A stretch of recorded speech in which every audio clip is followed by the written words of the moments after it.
Shalom, shalom, bien-aimés dans le Seigneur, que l'Éternel Dieu vous bénisse abondamment. Vous qui êtes en train de nous suivre de partout, que l'Éternel Dieu vous fasse énormément du bien.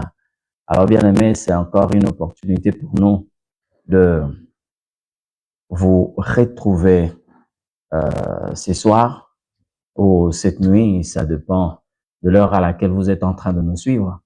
Mais ici, bien-aimés, nous sommes en train de parler d'un thème. Vous avez été nombreux à nous poser les questions par rapport à ce que nous avons eu à dispenser pour le premier numéro de ce thème, les géants, ou encore la race des géants.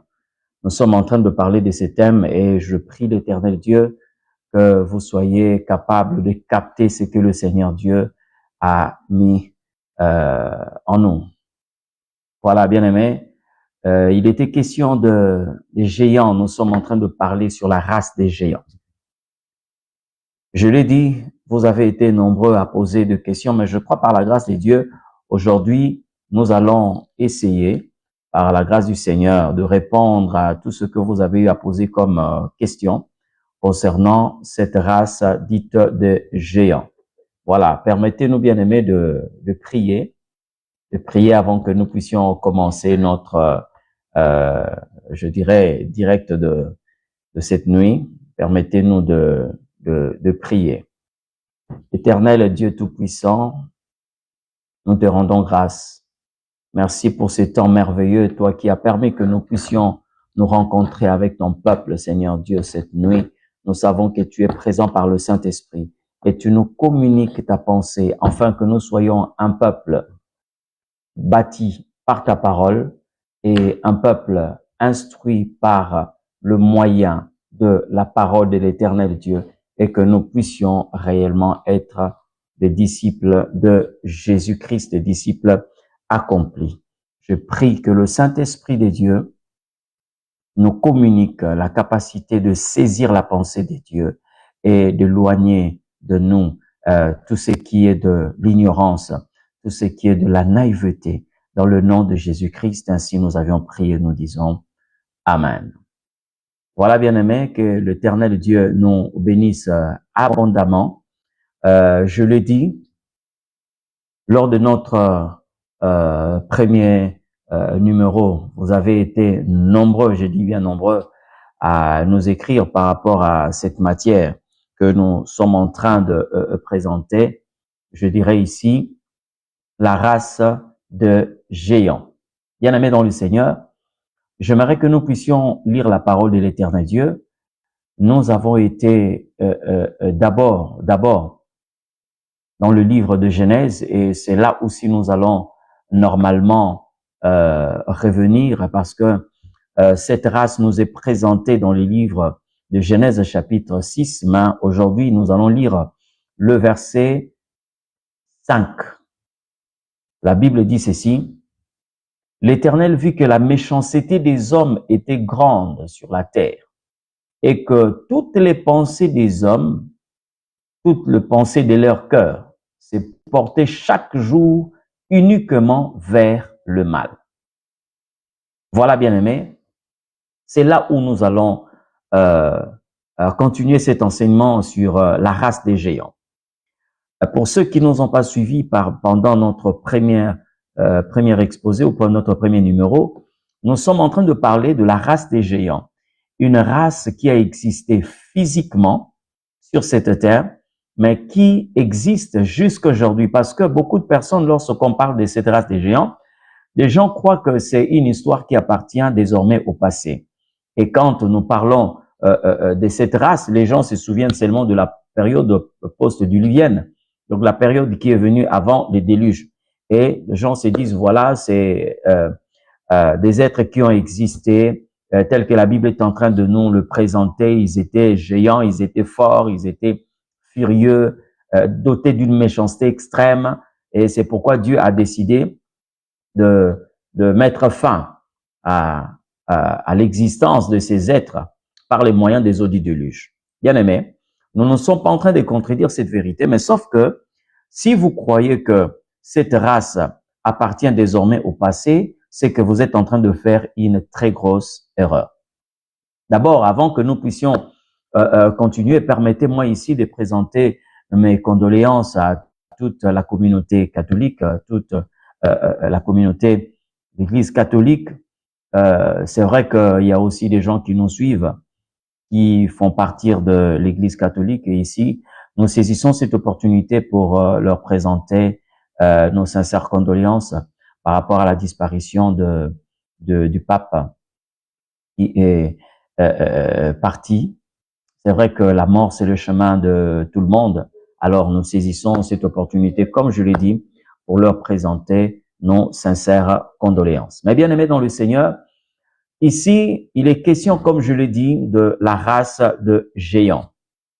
Cette race qui a existé et qui a été vraiment aux commandes de beaucoup des choses, des actes de méchanceté extrême, et qui va pousser l'Éternel Dieu à mettre fin à la race humaine, à l'exception de ceux qui ont reçu la grâce de Dieu. Je parle ici de Noé et de sa famille, donc ses enfants et les femmes de ses enfants. Mais bien aimé, je l'ai dit lors de notre premier numéro, que cette race a existé physiquement. Mais aujourd'hui, tout ce que nous sommes en train de voir comme des personnes élancées, des géants, des gens qui peuvent atteindre quelquefois 2,50 m, 3 mètres, ce ne sont pas ceux-là qu'on peut qualifier de méchants ou de géants de cette époque qui aujourd'hui sont présents parmi nous. Non, je l'ai dit que les eaux du déluge avaient tué des méchants, mais non la méchanceté. Parce que la méchanceté, c'est un esprit. Amen. Donc, Dieu va juger la méchanceté qui est un esprit à la fin de temps. Vous allez vous rendre compte que même lorsque Dieu a détruit Sodome et Gomorrhe, Dieu n'a pas mis fin à cette méchanceté qu'on a constatée dans Sodome et Gomorrhe parce que lui-même, il a déclaré que la coupe de la méchanceté était arrivée jusqu'à déborder. Vous voyez un peu? Donc, les gens ne s'est porté que vers le mal et tout ce qu'ils étaient en train de faire uniquement vers le mal. Mais bien aimé, lorsque les eaux du déluge sont venus envahir la terre, les eaux du déluge n'ont pas tué la méchanceté, mais le méchant. Parce que dans le méchant, il y a un esprit qui le rend méchant. Et les eaux du déluge peuvent tuer le méchant sans pour autant tuer la méchanceté. Et j'ai parlé de cet exemple qu'on a eu à vérifier dans la Bible par rapport à cette légion des démons qui était sortie de cet homme, le fou de Gadara, cet homme qui était réputé, qui vivait dans les sépulcres. Lorsque ces démons sont sortis de ces fous de Gadara, disant que nous allons entrer dans les pourceaux, vous voyez très bien que la Bible dit qu'ils ont précipité ces pourceaux dans la pente escarpée. Les pourceaux, les porcs sont morts dans l'eau, mais les esprits qui les avaient poussés dans l'eau ne sont pas morts. Ces esprits sont sortis, causant seulement la mort de ces pourceaux, mais les esprits mauvais étaient sortis. Même lorsque nous voyons quelqu'un possédé par un esprit d'ivrognerie, quelqu'un peut être là, ivrogne, vous voyez. Même quand cet esprit-là conduit cette personne à développer, par exemple, une maladie causée par l'ivrognerie, la cirrhose de foie et tout ce que vous connaissez, quand cette personne-là décède, on la porte dans la tombe, comme on le dit dans sa dernière demeure, mais là où est le cadavre ou la dépouille de cette personne, ce n'est pas là où est cet esprit-là, l'ivrognerie, non. Donc, la personne est conduite à sa dernière demeure, mais l'esprit sort et l'esprit continue à faire des victimes ailleurs. Voyez un peu? Donc, nous devons faire excessive attention lorsqu'il faut parler des esprits. Les eaux du déluge ont tué les méchants, mais pas la méchanceté. C'est comme je dirais aujourd'hui, une maladie vénérienne peut tuer une prostituée, mais pas la prostitution. Parce que il y a un esprit derrière ça. Il y a un esprit. C'est pourquoi lorsque vous combattez quelqu'un bien-aimé, vous devez faire la distinction entre la personne et l'esprit. Nous avons par exemple des gens quelquefois qui sont possédés par la sorcellerie dans nos familles. Quelquefois, nous voulons que ces gens-là, quelquefois, meurent. Mais bien aimé, un sorcier peut mourir sans pour autant que la sorcellerie meure. Et le diable peut faire de sorte qu'il passe d'une personne à une autre dans la famille, de manière à ce que vous puissiez, même par le pouvoir que vous avez reçu de la part de Dieu, exterminer toute la famille, parce que au lieu de penser comment sauver ces gens, vous pensez comment exterminer ces gens. Voyez un peu? Mais nous avons quelqu'un comme l'apôtre Paul. Vous le savez très bien que l'apôtre Paul fut compté parmi les persécuteurs de l'Église. Et si l'Église s'était donné seulement la mission de vouloir exterminer, détruire Paul, mais aujourd'hui, quelquefois, nous n'allons pas avoir tout ce que nous avons aujourd'hui comme épître, bien que le Seigneur n'avait pas seulement Paul comme le seul chemin. C'est vrai que c'est un Dieu multisystème. Il a la possibilité de trouver une autre alternative.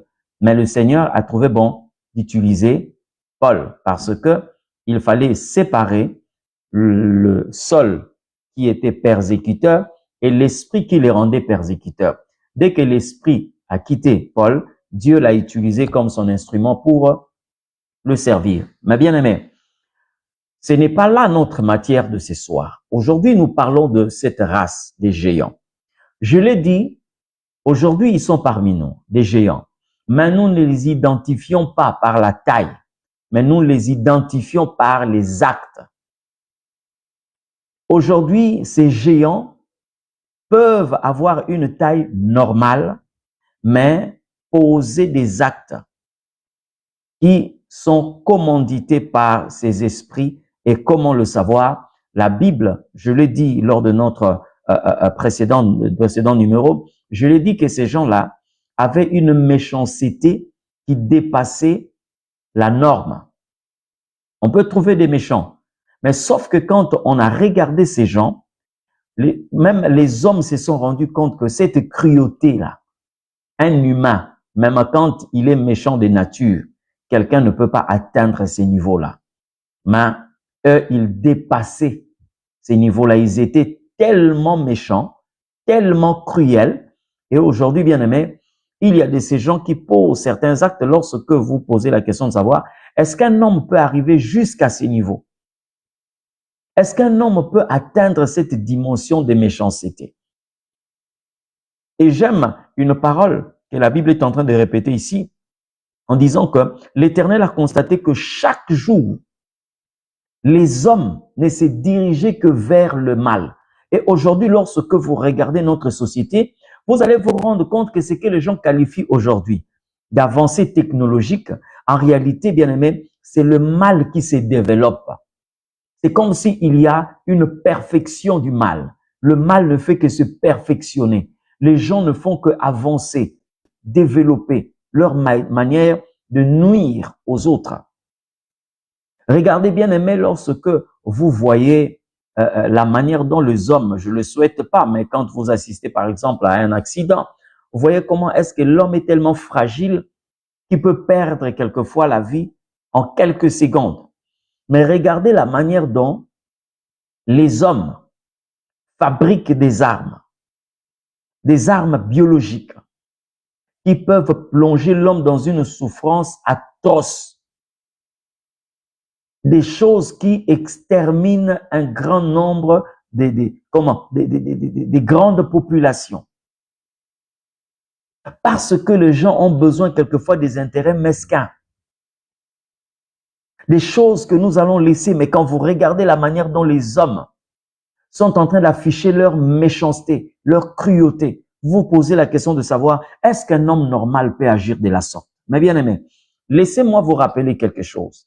N'oubliez pas, quand le Seigneur Jésus était en train d'enseigner à ses disciples concernant la fin de temps, c'est vrai qu'il ne parlait pas seulement aux disciples, il parlait à la foule et ceux qui étaient là, y compris aussi ses 12 disciples.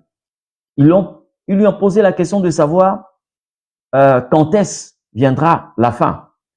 Jésus leur a dit, il en sera comme au temps de Noé. Il a utilisé cet adverbe de comparaison pour nous faire savoir que ce qui s'est passé au temps de Noé va se passer aussi à notre époque. Et la Bible est claire là-dessus quand elle dit qu'il n'y a rien de nouveau sous le soleil. Mais à l'époque de Noé, qu'est-ce qui s'est passé? Chaque jour, il y avait une innovation dans le mal, une perfection. On ne faisait qu'avancer. Et lorsque vous jetez le regard sur ce qu'est notre vécu quotidien, vous vous rendez compte, bien aimé, que les gens ne font que se développer dans le mal. Les gens se développent dans le mal d'une drôle de façon alors. Vous regardez à gauche et à droite. Aujourd'hui, tel a inventé telle chose pour aider les gens quelquefois à ne pas aller vers le péché, mais à inviter le péché dans leur maison. Aujourd'hui, vous ne pouvez pas quitter votre chambre pour aller pécher ailleurs. Même dans la chambre, vous pouvez commencer à pécher. Malheureusement, beaucoup de personnes sont prises au piège. Même lorsque vous voulez éviter certaines choses. Mais le mal, quelquefois, vous rejoint. Et c'est comme ça que nous devons prier de manière à ce que nous puissions tenir ferme, de ne pas céder à l'ennemi. Mais regardez ce que la Bible est en train de dire ici. Ça, c'est le constat que le Créateur lui-même a eu à faire. Que les hommes ne se dirigeaient que chaque jour vers le mal. Ce qui m'a retenu ici, c'est le fait de dire chaque jour, uniquement, chaque jour vers le mal. Donc, il y a des gens bien-aimés qui ne pensent que au mal. C'est-à-dire que quand ils commencent à faire fonctionner leur matière grise, vraiment, donc, l'objectif, c'est vraiment atteindre le mal. Comment développer le mal? Et c'est en faisant le mal qu'aujourd'hui nous sommes en train de qualifier certains des chercheurs, d'inventeurs. Voyez un peu? Mais c'est dans le mal. Et aujourd'hui, le monde encourage cela parce que l'esprit du monde est en train de pousser plusieurs personnes à l'égarement. Ils sont quelquefois récompensés. Ils ont des trophées. Ils ont de l'argent. Il y a de l'influence. Donc, il y a beaucoup de choses. Je dis bien beaucoup de choses. Et aujourd'hui, beaucoup de personnes veulent atteindre cette dimension. Ce qu'ils peuvent qualifier de notoriété, la célébrité. Les gens courent derrière ça. Mais à quel prix? Mais bien aimé, j'aimerais un peu lire un texte, ce texte de la Bible, qui dit ceci, toujours dans Genèse chapitre 5, verset 6. Je vais cette précision parce que vous ne devez pas, bien aimé, vous laisser entraîner par ce genre de choses. La Bible dit ceci. L'Éternel vit que la méchanceté des hommes était grande sur la terre. Dieu a vu que la méchanceté des hommes était grande sur la terre. Qui est-ce qu'on est en train de parler ici? L'Éternel. Lui qui a un grand cœur, lui qui a la capacité de tout pardonner, mais Dieu a vu que la méchanceté était grande sur la terre. Un Dieu compatissant, miséricordieux. C'est lui qui voit que la méchanceté était devenue grande sur la terre. Et que toutes les pensées de leur cœur s'est portées chaque jour uniquement vers le mal. Bien aimé, écoutez. Dieu a fait que nous puissions avoir certains organes en paire. Nous avons 2 yeux, 2 oreilles, nous avons 2 narines, 2 mains, 2 jambes. Mains. Lorsque la Bible dit que leur pensée ne s'est portée qu'uniquement vers le mal, c'est-à-dire c'est comme si aujourd'hui, quelqu'un à qui Dieu a donné 2 yeux, mais cette personne devient borgne. On ne voit que d'un seul œil, d'un seul côté. Et c'est ce qui s'est passé ici. Ce qui s'est passé ici, c'est que les gens ne pouvaient penser que au mal. Et bien aimé, ça, c'est tout un système mis en place par l'ennemi de manière à ce que vous ne puissiez avoir des possibilités. Donc, on vous facilite la pensée vers le mal. On met des choses à votre portée de manière à ce que lorsqu'il faut penser du mal, vous n'allez pas fournir beaucoup d'efforts. Vous n'allez pas fournir beaucoup d'efforts. Mais vous allez évoluer comme ça, vers le mal. Et c'est ce que l'ennemi a mis en place. Et si vous avez bien aimé des yeux pour voir, vous allez constater que bien aimé, autour de nous, il y a beaucoup de choses. Les décors qui est planté pour faciliter certaines personnes à pécher, pour commencer à penser rien que au mal, que nous puissions seulement regarder le mal. voir le mal. Vous avez la télévision, vous avez les panneaux publicitaires, vous avez ce qui se présente et tout. Donc, tout ce qui est autour de nous, en réalité, il y a une facilité pour que nos pensées se dirigent vers le mal. Même avec votre téléphone, vous voulez quelquefois scroller, vous voulez faire ceci. Bien aimé, les mal s'invitent. C'est que vous ne voulez pas voir. Vous êtes obligé quelquefois de tomber là-dessus. Même si pour quelques secondes, même si vous pouvez balayer. Mais bien aimé, vous voyez que le mal est là. Et c'est ce qui s'est passé. Jésus a dit, il en sera comme au temps de Noé. Donc la période prédiluvienne, comment est-ce que les hommes s'est comportés? Ils se croyaient être plus sages que Dieu, plus intelligents que Dieu. Ils croyaient avoir la maîtrise de leur génération, la maîtrise de leur époque. Mais bien aimé, vous savez ce qui s'est passé bien après. Je prie l'Éternel Dieu que ça ne soit pas votre cas. Je sais que cette génération, il y a un filet qui a déjà pris beaucoup de personnes, qui se retrouvent déjà piégées par l'ennemi. Mais par la grâce de Dieu, que ça ne soit pas votre cas. Même pour ceux-là qui sont en train de servir Dieu, entre guillemets, des gens qui ont bien commencé, mais qui ont fini dans la compromission, des gens qui ont bien commencé, mais qui quelquefois, séduits par le bien de ce monde, ils se retrouvent loin de l'éternel Dieu. Et au temps de Noé, la Bible est tentée de citer quelque chose de très important. On dit, les gens s'est mariaient leurs fils, leurs filles. Ils mangeaient et ils buvaient. Donc, tout ne tourne qu'autour de la jouissance, le bonheur temporaire. Mais or, il y avait déjà une condamnation qui était arrêtée. Mais Dieu leur a proposé la grâce d'échapper à cela, mais tellement que, comme la Bible est en train de dire, leur pensée n'était tournée que chaque jour uniquement vers le mal. Et c'est comme ça que, bien aimé, ce peuple a raté l'opportunité que Dieu lui avait accordée. Et j'ai parlé ici sur cette race, les Néphilim, cette race des géants, alors qui commençait aussi à contaminer parce qu'il y a une sorte de colonisation. Voyez, cette race a commencé à coloniser les humains comme vous et nous. Ils ont commencé à inculquer une certaine conduite, une certaine culture. Parce que cette race, bien aimée, je l'ai dit, c'est une race qui est née par un croisement entre l'humain et le spirituel. Donc, ce sont les anges qui ont porté les corps des hommes et qui ont fécondé des femmes. Et lorsque les femmes ont mis au monde, ces enfants étaient une race hybride. Une race hybride.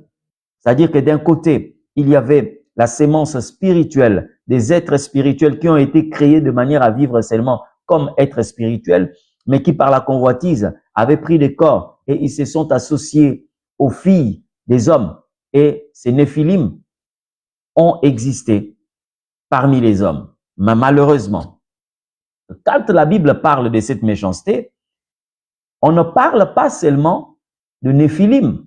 Parce que, bien aimé, si nous avons bonne mémoire, nous allons nous rendre compte qu'aujourd'hui, l'écriture que nous sommes en train de pratiquer, la langue que nous sommes en train d'utiliser pour communiquer, ce n'est pas la langue notre langue maternelle. C'est une langue d'emprunt.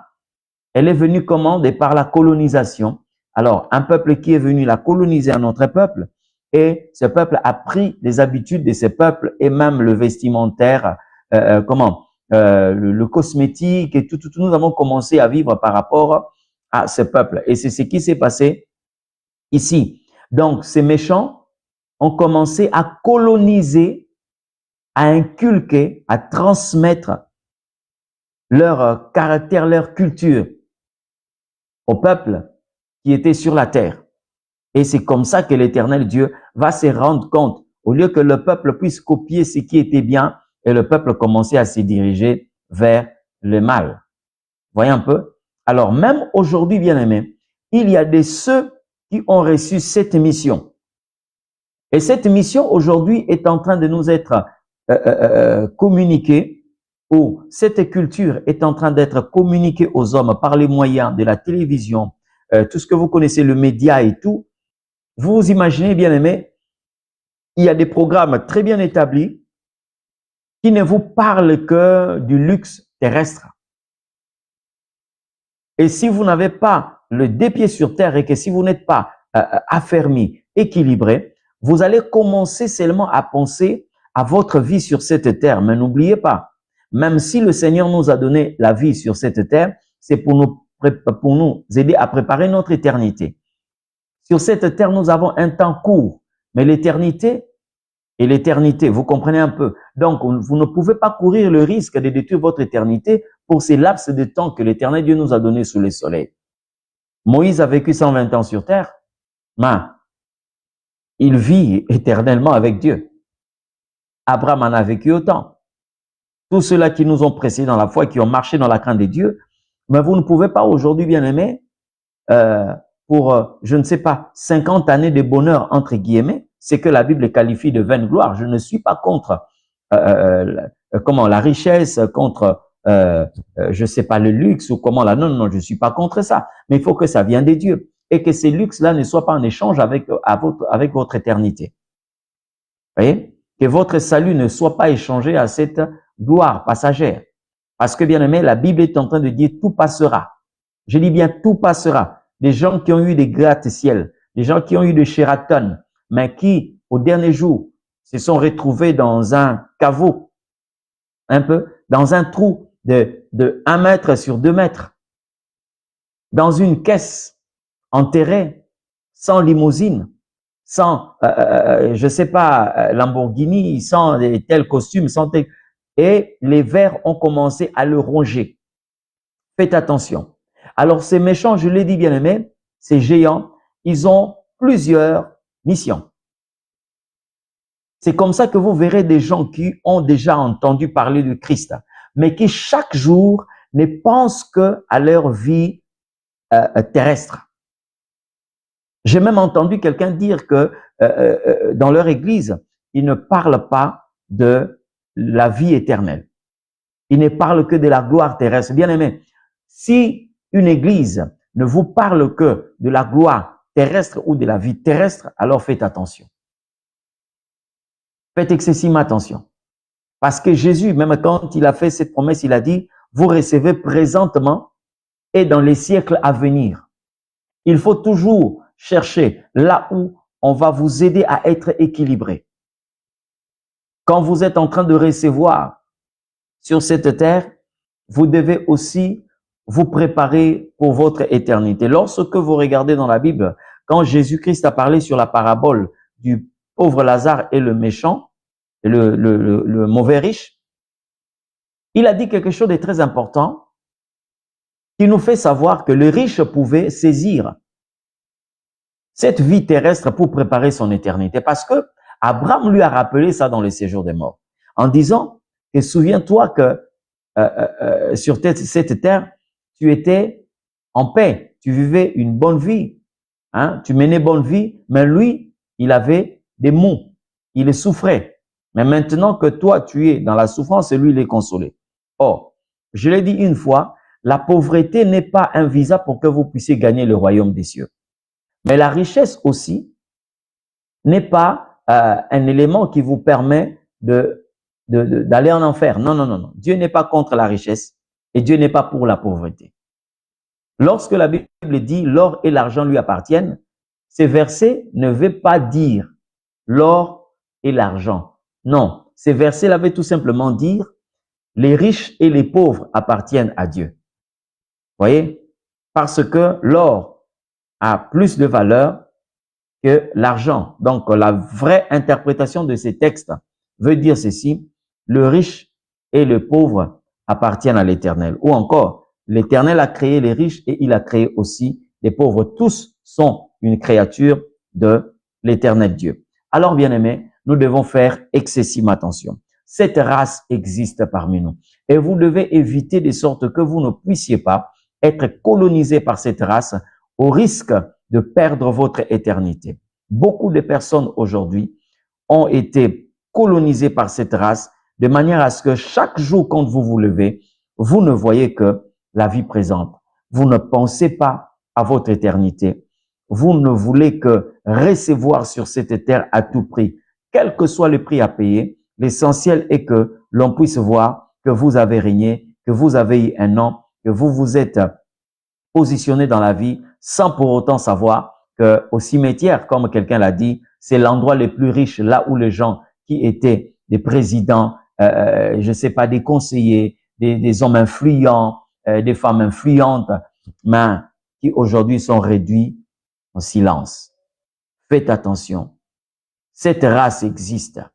Premièrement, vous devez savoir que cette race existe. Deuxièmement, évitez d'être colonisé par cette race, la race des géants. Des gens qui ont une méchanceté exagérée. J'ai reçu, bien aimé, une sœur qui est chantre de l'Éternel. Actuellement, elle est loin de cette nation, mais elle m'a fait savoir quelque chose. Quand elle était en pleine préparation de son album, il y a quelqu'un qui est venu rendre visite pour lui dire que voilà, je vais t'amener quelque part, on va te laver et on va laver aussi cet album. Et tu vas voir comment est-ce que tu vas cartonner et comment est-ce que cette musique va aller au-delà de frontières. Elle est venue me trouver et elle m'a cité le nom de cette personne. C'est quelqu'un d'une grande renommée. Vous voyez un peu, pendant que les gens peuvent se dire que voilà, cette personne chante pour l'Éternel, or en réalité derrière ça, il y a autre chose. Bien-aimés dans le Seigneur, faites excessive attention. Faites attention. Ça, c'est ce que j'appelle la colonisation de cette race des géants. Parce que ils peuvent vous conduire que vers le mal. Ils ne peuvent vous conduire que vers la destruction. Je vais lire un texte de la Bible qui parle de la manière dont ces méchants-là agissent. Je suis dans le livre des Psaumes, chapitre 54. Qu'est-ce que je dis? Psaume, chapitre 57, le verset 4. La Bible dit ceci. Mon âme est parmi des lions.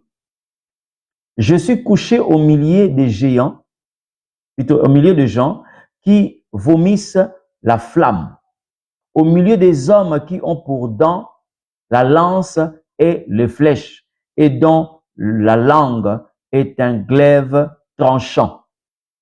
Voyez un peu? Ici, on est en train de parler de cette race. On parle de cette race. Certainement, bien aimé, vous pouvez aussi quelquefois vous retrouver là-dedans. Il dit, je suis au milieu des lions. Je suis parmi des lions. Et vous savez, bien aimé, les lions dévorent. Et il dit, je suis couché au milieu des gens qui vomissent la flamme. Qui vomissent la flamme. Et lorsque nous regardons dans la mythologie, nous voyons qu'il y a un être qu'on appelle un dragon qui crache le feu. Ici, le langage utilisé, c'est vrai que c'est une figure de rhétorique. Le langage utilisé ici, c'est pour nous montrer que ces méchants sont parmi nous. Qu'est-ce que le feu fait? Le feu brûle. Et quand quelqu'un vomit la flamme, ça veut dire qu'il a plein de feu dans ses entrailles. C'est comme en réalité le cratère d'un volcan. À l'intérieur, il y a le magma. Il y a le feu. Et quand le volcan commence à vomir, bien aimé, c'est la destruction totale. Il y a des personnes comme ça. Vous pouvez être à côté de ces genres de personnes. Combien de gens n'ont pas vu leur vie se détruire pour avoir été avec des méchants, des géants, des gens qui ont reçu comme mission vous pervertir, vous égarer. Ils sont nombreux. Alors, je prie l'Éternel Dieu que vous puissiez être capable aussi de repérer ces gens-là autour de vous. Et quelquefois, ils utilisent comme appât ce qu'ils ont comme moyen. Parce qu'aujourd'hui, tout le monde court derrière les avantages, derrière la célébrité, derrière et tout. Mais bien aimé, quelquefois, vous êtes attiré par ces genres de choses. Parce que dans tout ce que l'homme fait, il veut la percer, il veut progresser, il veut monter et tout. Mais quelquefois, si vous vous retrouvez sur cette piste où ces gens-là sont et ils savent qu'ils peuvent vous gérer facilement. Et quand vous êtes attiré par le gain, par la gloire de ces mondes, vous allez finir par être en face de ces genres de personnes. N'oubliez pas que lorsque Jésus était tenté dans le désert, l'une des tentations, le diable lui a dit, « Prosterne-toi devant moi, je te donnerai toute cette gloire. » Il lui a montré toute l'économie du monde. et lui dit, prosterne-toi devant moi. Combien de personnes? J'ai suivi un documentaire, c'est un film qui va certainement paraître dans les jours à venir. Je crois dans quelques jours ici, quelques semaines ou un mois. Un film qui montre comment est-ce que certaines célébrités ont vendu leur âme au diable. Ils ont vendu leur âme au diable pour la gloire de ces mondes. Combien? Ils sont nombreux, nombreux. Et lorsque vous êtes gagné par cette soif de paraître, cette soif d'avoir de l'argent, l'influence, la célébrité, la renommée, bien aimé, vous pouvez vous laisser coloniser par ces méchants. Je le dis, il y a des ceux qui les sont dès les seins maternels. Il y a des ceux qui sont devenus méchants par les hommes. C'est la Bible qui le dit. Alors faites excessive attention. Des gens qui vomissent la flamme. Ils crachent le feu. Ils sont là, quelquefois, nous le voyons, bien-aimés, entourés de beaucoup de biens, avec des richesses impressionnantes, mais comme mission, détruire un grand nombre de personnes. Faites attention, les méchants sont parmi nous. Les géants, je l'ai dit, les néphilim sont parmi nous. Cet esprit opère jusqu'aujourd'hui. Et je ne dirais pas que c'est en dehors de l'Église. Même parmi ceux-là qui se réclament être de l'Église, ils peuvent être là. Mais ils ont comme mission dérouter un grand nombre de personnes. Dérailler un grand nombre de personnes. Que l'Éternel Dieu vous garde, bien-aimés, loin de toute compromission. Que l'Éternel Dieu vous garde loin de tout égarement, parce que Dieu a besoin de vous. Dieu a besoin de vous. Et que cette race soit loin de vous. L'Éternel qui vous a appelé, il sait qu'il a mis à votre disposition ce qui va servir pour votre bonheur. L'Éternel vous a donné tout ce dont vous avez besoin. Et ce verset de la Bible, Psaume 23, qui dit « L'Éternel est mon berger, je ne manquerai de rien ». Bien-aimé, c'est une vérité. Je ne dirais pas une réalité, mais c'est une vérité. Sachez-le bien, c'est lui qui vous introduit sous le soleil. Il a mis tout à votre portée, de sorte que vous puissiez passer une vie errée sur cette terre. Mais lorsque vous voulez dépasser la barre que Dieu vous a fixée, c'est en ces nets moments quelquefois que vous pouvez vous remettre entre les mains de cette race des géants, des néphilim. Et je le dis pourquoi? Parce que la manifestation de cette race était avant le jugement, le jugement de Noé, ou la période diluvienne. Vous le savez très bien.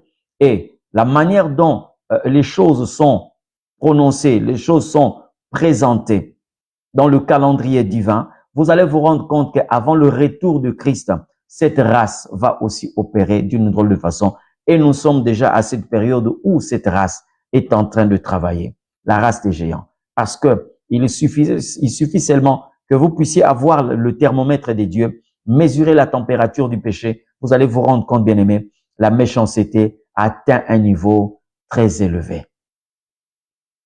La méchanceté atteint un niveau très, très élevé. Comment vous pouvez constater et vous pouvez admettre que les hommes sont là pour penser comment éliminer les êtres sur la terre comme raison? Non, si on ne parvient pas à faire ces choses, quand nous voyons l'horizon 2050, 2070, la Terre va connaître un réchauffement comme pas possible. Il faut éliminer certaines personnes de la Terre. Bien aimé, c'est comme si Dieu qui a créé le monde n'a pas prévu tout ça. Tout ça pourquoi? Parce que l'homme atteint un niveau de méchanceté très élevé, très élevé. Des mêmes hommes qui créent des vaccins, c'est des mêmes hommes qui créent des maladies. Les mêmes personnes qui inventent des maladies, ils inventent aussi de vaccins, tout simplement parce que on veut exterminer la race humaine, on veut se faire riche à l'extrémité. Nous avons la terre qu'on peut cultiver, nous avons des minéraux que nous pouvons exploiter, nous avons beaucoup de choses à faire, mais d'autres non. La race des géants ne voient pas tout ça. Pour eux, ils trouvent leur plaisir dans le mal. Ils trouvent leur plaisir dans le sang. Ils trouvent leur plaisir dans la cruauté. C'est comme si s'ils n'ont pas été cruels, ils ne se sentent pas bien. Et c'est comme ça que le psalmiste est en train de dire ici, mon âme est parmi des lions, parmi des gens qui crachent le feu, des gens qui ne se retiennent pas lorsqu'il faut agir dans le mal. Et je l'ai dit la fois passée, regardez même certains décideurs. Regardez la manière dont les hommes se comportent. Vous voyez, des gens qui ont amassé des millions, mais qui continuent, bien aimé, à vouloir amasser de milliards et au détriment de la vie des autres. Des gens qui sont capables de détruire, de tuer à cause de leur position. C'est comme si ils ne se rassasient pas d'une position quelconque. C'est comme s'ils ne se rassasient pas de ce qu'ils ont eu déjà à voir. Ils veulent accumuler, même quand il n'y a plus d'espace, ils veulent accumuler. Et pour ça, bien aimé, il ne peut pas s'arrêter. Vous vous posez la question de savoir, mais comment? C'est tout simplement parce que ils sont habités par cet esprit, la race de géants. Bien aimé, c'était un plaisir de vous avoir en ligne. J'ai toujours donné l'opportunité à ceux-là qui peuvent poser des questions, de poser par rapport à cette matière. Nous sommes en train de parler sur la race des géants. Hein. Permettez-nous, bien aimés, de vous présenter aussi une œuvre du Seigneur. Nous sommes en train de le certifier parce que nous avons écouté, nous avons vraiment suivi de près cette œuvre du Seigneur. Cet album que vous voyez là au bas de votre écran, c'est l'œuvre de Dieu par le canal de la servante de Dieu, maman Hélène Mavungu, qui a chanté L'amour de ma vie dans l'album L'amour infini, que vous aurez la possibilité de découvrir dans les jours à venir. Mais si vous voulez connaître le contenu, vous pouvez aussi bien aimer vous abonner sur sa chaîne YouTube, Hélène Mavungu Télévision. Voilà. Donc, nous vous présentons cette œuvre du Seigneur de notre servante, la servante de Dieu, maman Hélène Mavungu. C'est vraiment une chanson excellente et un album excellent. Que l'Éternel Dieu continue à bénir notre maman. Oui, vous avez posé la question de savoir, Dieu est le maître de tout. Pourquoi pas tuer ces gens? Bon, en fait, j'aimerais répondre à cette question, bien aimé. L'Éternel a dit quelque chose lorsque Jésus a enseigné sur la parabole des livrets et du blé. Vous voyez un peu? Il dit, laissez-les croître ensemble. Il y a un jour de jugement pour tout. Il y a un jour de jugement et Dieu, par sa souveraineté, il laisse que le blé puisse croître et aussi l'ivraie puisse croître parce que le dessein de la terre est déjà connu. Dieu s'est déjà prononcé sur un jugement dernier. Donc voilà un peu. Il est le maître de tout, c'est vrai. Et c'est à lui de décider. Vous savez, il y a de ces personnes que nous sommes en train de voir debout, mais que Dieu a déjà condamné et exterminé. Et celui qui avait cette intelligence, c'était David. David, en voyant Goliath, il avait déjà cette révélation que Goliath était déjà à terre quand bien même il était debout. C'est comme ça qu'il a affronté. Il y a des gens que vous voyez debout, mais dont la condamnation a été déjà prononcée. Donc voilà un peu si je peux répondre à votre question. Mais l'important, c'est que nous puissions, nous préserver. Parce que beaucoup de personnes, quelquefois, arrivent jusqu'à se compromettre pour ce genre de personnes. On veut mener leur vie, on veut être comme eux, ne sachant pas que ces gens-là ont en eux quelquefois un venin mortel. Donc, voilà un peu. Oui, je crois avoir déjà parlé de cela. J'ai dit que c'est des gens qui n'appartiennent pas au passé, hein. Ceux qui ont été, qui avaient cette taille physiquement, certains sont morts, comme nous le disons, mais je le répète que le problème ici n'est pas des personnes physiques avec cette taille, mais plutôt des esprits qui opèrent de manière à rendre les gens comme tels. Vous voyez un peu? Donc, c'est dans ce sens-là. Vraiment, que l'Éternel Dieu vous bénisse. Je m'aimerais encore réitérer cette demande de vous demander à consommer cet album de notre bien-aimé maman Hélène Mavungu qui a chanté Jésus, l'amour de ma vie. Jésus, l'amour de ma vie. Vous allez trouver ça dans plusieurs plateformes, sur sa chaîne YouTube Hélène Mavungu Télévision, ou encore vous pouvez aussi rentrer dans notre chaîne YouTube. Vous allez aussi avoir la même œuvre, mais je souhaiterais que vous puissiez aussi partager ces messages et partager aussi cette œuvre de Dieu, et ça va vraiment vous bénir, parce que moi particulièrement, ça m'a beaucoup béni et ça continue à me bénir et ça continue à bénir beaucoup de personnes. Que l'Éternel Dieu vous bénisse abondamment. Nous allons avoir le temps de prier avec vous. Si l'Éternel le veut, nous allons être en direct avec vous le dimanche soir, parce que nous sommes en train de commencer un séminaire sur la Pâque à partir de demain.